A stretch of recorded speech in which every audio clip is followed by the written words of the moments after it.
यशस्वी के बाद कप्तान शुभमन गिल और जड्डू की बल्लेबाजी पहले ही दिन भारत को मजबूत स्थिति में पहुंचा दी। कप्तान चला था सीना तान, प्रिंस से अब किंग बनने की राह पर शुभमन गिल साहब चल दिए हैं। 4 नंबर का स्पॉट अपने नाम कर चुके हैं शुभमन गिल। कभी गॉड, फिर किंग और अब प्रिंस। मतलब सचिन तेंदुलकर का 4 नंबर के बाद विराट कोहली ने उसको अपना बनाया और अब विराट कोहली के बाद शुभमन गिल ने कहा है कि ये मेरा स्थान है। और बतौर कप्तान बैक टू बैक लगातार 2 टेस्ट मैच में 2 शतक जड़ दिए हैं शुभमन गिल साहब। भारत की स्थिति एक समय लग रही थी कि धाराशायी हो जाएगी जब 211 रन पर 5वां विकेट गिर चुका था। वहां से रविंद्र जडेजा और शुभमन गिल की जबरदस्त 99 रनों की पार्टनरशिप ने 310 रनों पर जाकर भारत का स्कोर को ले गया है और अभी भी 5 विकेट भारत के शेष हैं। भारत इंग्लैंड में जाकर के अपने बल्लेबाजी का पुख्ता सबूत दिया है कि भाई हम नई टीम नहीं है, हम यहाँ सीखने नहीं आए हैं, हम यहाँ तुमको सिखाने आए हैं। वो डजंट मैटर है पहला मैच हम लोग हार गए, वहां हमारा बल्लेबाजी कमजोर नहीं था साहब। चाहे वो पहली इनिंग हो चाहे वो दूसरी इनिंग हो, पहली इनिंग में 3 शतक लगे थे, दूसरी इनिंग में 2 शतक लगे थे, लेकिन वो कैच छोड़ने और बैज बॉल का शिकार हो जाने के कारण भारत वो टेस्ट मैच गंवा दी थी। लेकिन दूसरा टेस्ट मैच में भारत ने जबरदस्त शुरुआत कर दी है। फिर से आज शुभमन गिल साहब ने गुड लॉस टू टॉस हुआ, फिर से टॉस हार गए। ऐसा लग रहा था शुरुआत में कि ओवरकास्ट कंडीशन है, 1 घंटे बल्लेबाजी करना आसान नहीं होने वाला है, लेकिन भारत को बल्लेबाजी का न्योता दिया गया और भारत के बल्लेबाज यशस्वी जायसवाल और केएल राहुल ने पहला घंटा तो किसी तरीके से निकाल दिया, बॉलरों को सम्मान दिया। लेकिन केएल राहुल अनफॉर्चुनेटली तरीके से आउट हो गए।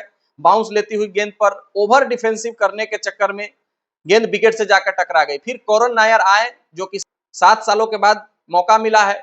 Dear cricket give me one more chance, जो उन्होंने ट्विटर पर ट्वीट किया था, उनको उनका फल मिला, मेहनत किया, लेकिन 31 रन बना करके आउट होकर चलते बने।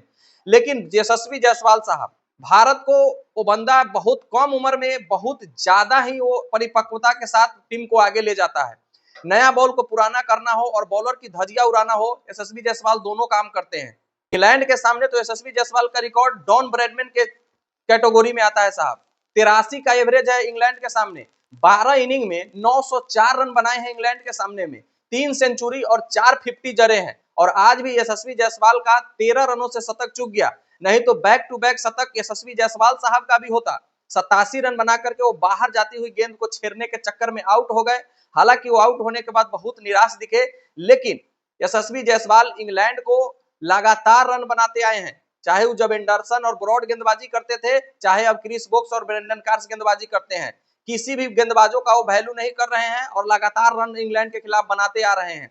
लेकिन उसके बाद आते हैं शुभमन गिल साहब, और शुभमन गिल साहब जो कप्तान बनाए गए हैं, नए नए भारत के कप्तान तो बना दिए गए थे। ट्रोलिंग तो हुआ था, लेकिन इज्जत पाने के लिए और ट्रोलर को जवाब देने के लिए बल्ले से रन आना जरूरी था।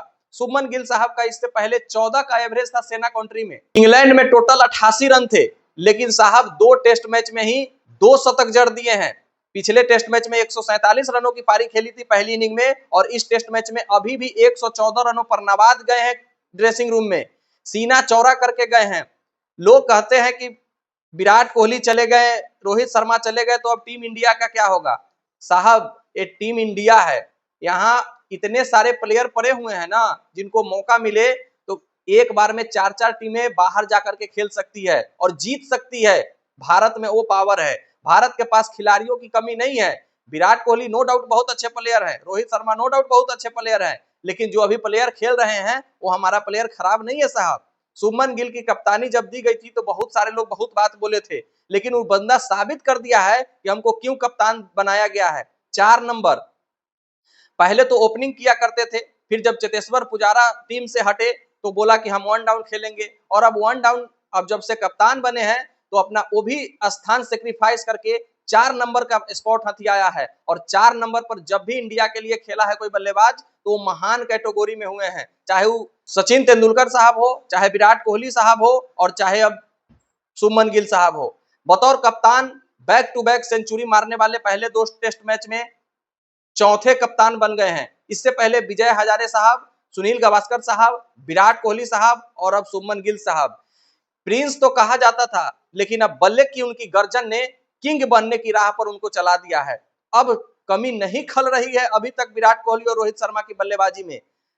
आज का मुकाबला जसप्रीत बुमराह साहब को नहीं खिलाया गया, रेस्ट दिया गया। उसके अलावा शार्दुल ठाकुर को बैठाया गया। उसके अलावा पिछला मैच में डेब्यू किए हुए साई सुदर्शन को भी बैठाया गया। टीम में वाशिंगटन सुंदर, नीतीश रेड्डी और आकाशदीप को खिलाया गया।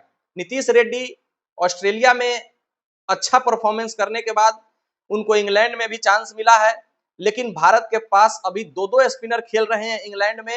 ये कुछ बात सभी लोगों को समझ में नहीं आ रही थी, लेकिन भाई साहब भारत को बल्लेबाजी डेप्थ चाहिए था, क्योंकि पिछले मुकाबले में दोनों इनिंग में भारत के जो पुछल्ले बल्लेबाज थे वो 30 से 40 रनों के भीतर धाराशायी हो जा रहे थे। लेकिन आज अभी तक तो ऐसा नहीं हुआ है, क्योंकि भारत अभी भी 310 रन पर 5 विकेट है और रविंदर जडेजा के बल्ले से 41 रन आए हैं और शुभमन गिल के बल्ले से 114 रन, और अभी भी दोनों क्रीज पर 99 रनों की पार्टनरशिप करके डटे हुए हैं।